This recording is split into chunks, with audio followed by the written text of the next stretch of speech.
Dear students, आज हम class 5th English की यूनिट 6 के चैप्टर द टॉकेटिव बार्बर इसका हिंदी एक्सप्लेनेशन देखेंगे। तो चलिए शुरू करते हैं।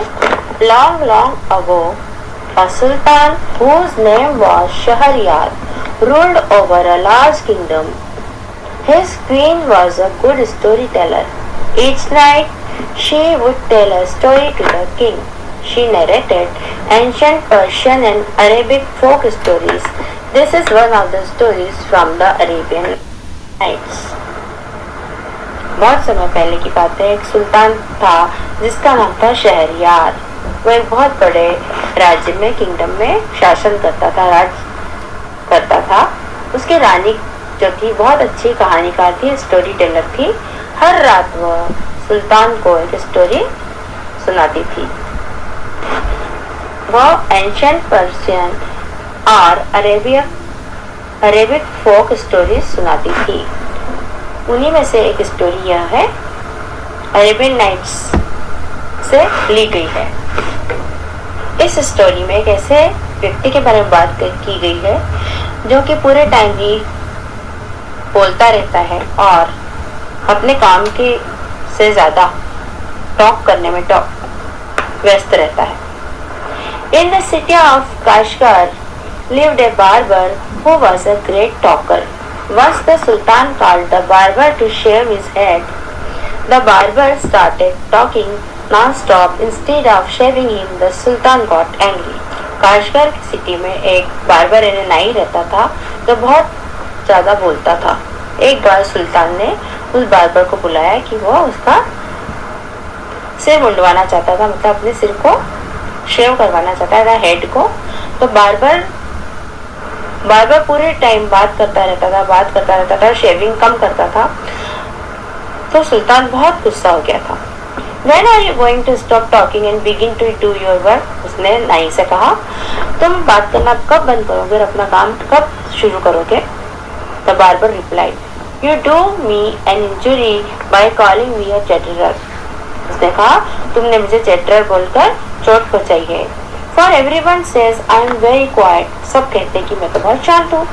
I have 6 brothers whom you might call chatterers.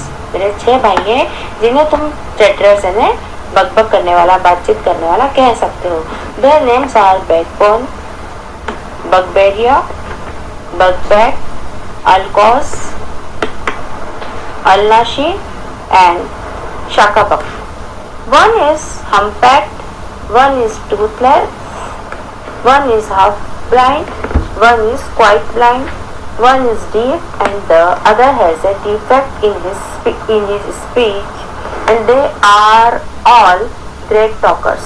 But I am the youngest of my family and I am very quiet and sparing with words. उसने कहा कि मेरे 6 भाई हैं। उसने सबके नाम बताए और उसने कहा कि उनमें से humpbacked है, कुबड़ा है, एक के दांत नहीं है, टूथलेस है, एक आधा अंधा है और एक पूरा अंधा है। One is deaf, एक बहरा है, and the other has a defect in his, एक को बोलने में बहुत दिक्कत होती है, परंतु इसके बाद भी वो बहुत ज़्यादा बोलते हैं, टॉकेटिव हैं। परंतु सब कहते हैं कि उन सब में मैं बहुत कम बोलता हूँ, मैं सबसे छोटा हूँ और मैं बहुत शांत हूँ और मैं बहुत संयमित रूप से शब्दों का चयन करता हूँ। स्पेयरिंग यानी संयमित रूप से शब्दों का चयन।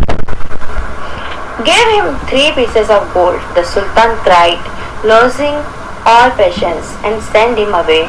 I will not be shaved today. सुल्तान जोर से चीखा और बोला, इसे गोल्ड के 3 पीसेस दे दो। और उसने अपना धैर्य भी खो दिया और वो बोला, इसे यहाँ से मुझे अपना सिर नहीं मुंडवाना है, मुझे अपनी शेव नहीं करवानी है। My master, cried the barber, it was not I who came to seek you, it was you who ordered me to come. वो कहता है, मेरे स्वामी, ऐसा नहीं कि मैं यहाँ खुद आया हूँ, आपने ही मुझे बुलवाया था कि आपको अपना सिर मुंडवाना था, शेव करवाना था। So I will not quit your house till I have shaved you. तो मैं आपके घर से नहीं जाऊँगा जब तक कि मैं आपका सिर नहीं मुंडवा देता हूँ। मीन्स शेव नहीं कर देता हूँ तब तक मैं यहाँ से नहीं जाऊंगा। He then began narrating another story which lasted half an hour. फिर वह एक दूसरी कहानी सुनाने लगा जिसको सुनने में सुल्तान को आधा घंटा लग गया। Stop making your fine speeches and let me go quickly. I have an affair of the greatest importance. I have to go out at noon, said the Sultan. सुल्तान ने कहा, तुम ये जो बातें कर रहे हो, अपने जो भाषण सुना रहे हो, प्लीज ये सुनाना बंद करो और मुझे जाने दो, क्योंकि मुझे एक बहुत ही जरूरी काम से जाना है और दोपहर में मुझे बाहर भी जाना है, सुल्तान ने कहा। When he saw that the Sultan was really angry with him, the barber said, "Oh master, do not be angry. I will begin to shave you." Saying this, he washed the Sultan's head and began to shave, but he had not touched him even 4 times with the razor. When he stopped and said, "My master, you are acting hastily in this matter." जब उसने देखा कि सुल्तान बहुत नाराज हो रहे हैं, तब नाई यानी बारबर ने कहा, ओ मास्टर, आप नाराज मत हो, मैं आपकी शेविंग करना स्टार्ट करता हूँ। ऐसा कहकर उसने सिर का सुल्तान के जो हेड था उसे वॉश किया और शेव करना स्टार्ट कर दिया। परंतु उसने एक बार भी उसके हेड को टच नहीं किया। और फिर उसने कहा कि स्वामी, आप बहुत जल्दबाजी कर रहे हैं, हास्टिलिया ने बहुत जल्दबाजी कर रहे हैं इस मामले में। Go on shaving me, speak no more, ordered the Sultan. सुल्तान ने कहा, शेविंग करते रहो और बोलो मत। Next para, be patient, said the barber. Perhaps you have not considered well what you were going to do.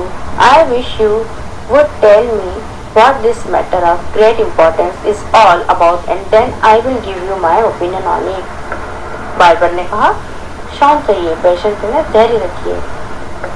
शायद आप जो करने जा रहे हैं उसको आपने अच्छी तरह से कंसीडर नहीं किया है। मैं चाहता हूँ कि आप मुझे बताएं कि मामला क्या है और जो कि बहुत ही इम्पोर्टेंट है, तो मैं उस बारे में अपनी ओपिनियन दूंगा, अपनी सलाह दूंगा। Finish shaving at once, the sultan exclaimed. सुल्तान ने कहा कि मेरी जो शेविंग है उसे जल्दी से फिनिश कर दो। But instead of doing this, the barber left the sultan half shaved to go and see what time it was. My patience is exhausted, the Sultan cried. परंतु ऐसा करने की बजाय बार्बर ने सुल्तान का जो आधे सिर की जो कटिंग शेविंग करी थी उसे ऐसा ही छोड़ दिया और आधे सिर का मुंडन होने के बाद राजा ने कहा, जब मेरा धैर्य जवाब दे चुका है, वो चीखने लगा। Next para, become my master and you shall be shaved in a moment. उसने कहा, शांत हो जाइए स्वामी, मैं आपका जो हेड है उसे कुछ ही पल में पूरा शेव कर दूंगा। Said the barber and saying this he continued shaving the सुल्तान। ऐसा कहते हुए वह कंटिन्यूएशन में शेविंग करने लगा। But while he was doing this he could not help talking. परंतु जब बार्बर ऐसा कर रहा था तब राजा ने उसकी टॉकिंग में बिल्कुल भी मदद नहीं करी। If you could inform me what this important affair is, I would give more advice which you might find useful, he said. यदि तुम मुझे पहले से बता देते कि क्या इम्पोर्टेंट अफेयर है, मैं आपको एक अच्छी सलाह दे सकता था जो कि आपके लिए बहुत ही उपयोगी हो सकती थी, बार्बर ने कहा। Next para, the Sultan was completely fed up by now and decided to satisfy the barber. He told him that he was giving a feast to some friends at noon, which was why he was in a hurry to leave. सुल्तान, जो कि barber से बहुत ज्यादा परेशान हो चुका था, उसने निश्चित किया था कि अब वह बार्बर को सेटिस्फाई करेगा, उसके प्रश्नों के जवाब देगा।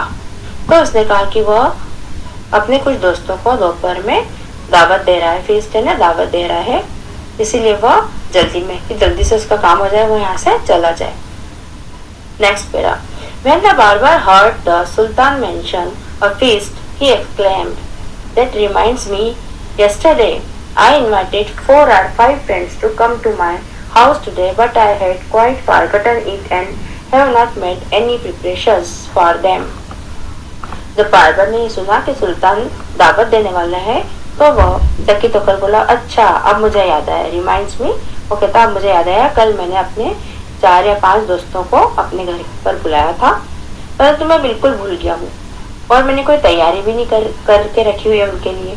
The Sultan, who was at the mercy of the barber, was ready to do anything to be rid of him. सुल्तान जो कि अब बार्बर के ऊपर दया करने की सोच रहा था, वह उससे पीछा छुड़ाने के लिए कुछ भी कर सकता था। rid of him मतलब उसे पीछा छुड़ाना। Do it quick and finish your work, the Sultan replied. तो सुल्तान ने कहा, जल्दी से करो और अपना काम खत्म करो। सुल्तान ने उत्तर दिया, and you shall have all the food that has been prepared for me today. और तुम्हें वो सारा खाना मिलेगा जो कि मेरे लिए तैयार किया हुआ है आज के दिन। Please show me the food so that I may judge if it is enough for my 5 friends. तो बोला, प्लीज जो आपके यहाँ खाना मिल रहा है दावत में, वो मुझे दिखाओ ताकि मैं यह समझ सकूं कि जो मेरे 5 फ्रेंड्स हैं, जो मेरे 5 दोस्त हैं, उनके लिए पर्याप्त होगा। इनफ पर्याप्त। I have enough food for you, the Sultan exclaimed. मेरे पास पर्याप्त खाना है, सुल्तान ने कहा। But he ordered that all the food prepared for his feast be brought in. परंतु बार्बर ने कहा कि जो खाना दावत में बनाया जा रहा था वो देखना चाहता है। Next para, The barber looked over the food and said, This is very good, but I shall want some fruit for the dessert also. The Sultan, in desperation, since his head was half shaved, ordered that the fruit should also be brought in. Barber ने उस खाने को अच्छी तरह से देखा और कहा, अच्छा ये खाना तो बहुत ही अच्छा है और मुझे कुछ फल भी चाहिए जिससे कि कुछ डेजर्ट बन सके, मीठा बन सके। तो सुल्तान जो बहुत ही ज्यादा परेशान हो चुका था क्योंकि उसका आधा सिर मुंडा हुआ था, उसने कहा कि फ्रूट्स भी लाए जाए और बार्बर को दिखाए जाए। Next para, the barber left off shaving the sultan to examine each dish separately. This took up half an hour. Barber जो शेविंग कर रहा था वो छोड़ करके खाने का मतलब एक डिश को अलग अलग तरीके से हर डिश को देख रहा था और एग्जामिन कर रहा था। यह सब करने में उसने आधा घंटा लगा दिया। Next para, the sultan stamped his feet impatiently. सुल्तान ने अपना पैर पटका और उसमें पेशेंस नहीं रहा, धैर्य नहीं रहा। But the barber did not hurry, परंतु बार्बर को कोई जल्दी नहीं थी। At length however he again took up the razor, but after a few minutes of work stopped suddenly and cried, I never knew that you were so generous. कुछ समय बीत जाने के बाद उसने हाथों में फिर रेजर उठाई, पर कुछ मिनट काम किया और फिर रुक गया, अचानक से रुक गया और चीख कर बोला, मैं नहीं जानता था कि आप इतने दयालु होंगे, इतने जनरस या इतने दयालु हो सकते हैं। अरेबियन नाइट्स से ली गई है स्टोरी द टॉकेटिव बार्बर। इसका हिंदी एक्सप्लेनेशन आपको अच्छी तरह से समझ में आ गया होगा। तो अब मिलते हैं नेक्स्ट वीडियो में। Till then keep learning and keep studying.